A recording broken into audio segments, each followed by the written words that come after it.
Lenore here. I'd like to talk to you about Chapter 6. The two main concepts are what is the absorption costing method and what is the variable costing method. And this small chart, I think, explains it all. Absorption wants to absorb all manufacturing overhead and prime and conversion costs. So they want to absorb everything that's related to manufacturing costs, while variable only wants to include those items that are variable. So when looking at this small chart, you'll see that under the absorption method, you're going to add the per unit cost for direct materials, direct labor, variable manufacturing overhead, and fixed manufacturing overhead. And because this is a per unit calculation, there's a bit of computation that you must do. You need to take the total fixed manufacturing overhead cost and divide it by the number of units produced. And variable only accepts variable costs.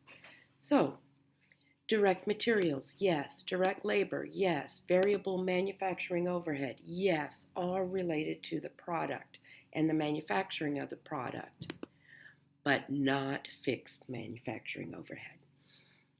So that's really the concept in a little chart. So with that, let's give it a shot. So this is exercise 6-1 in your book. And the question is, here are some figures. Please calculate the per unit computation for absorption costing and do the same for variable costing. So here we go. Direct materials, yes, for absorption. Direct labor, yes. Variable manufacturing overhead, yes. And the last piece is the fixed manufacturing overhead. So as you'll notice, it's a total dollar amount, $60,000 for the whole period of time. We take that number, which is 60,000, and divide it by the number of units produced, which is 250. So there you have it. The absorption cost per unit is $700.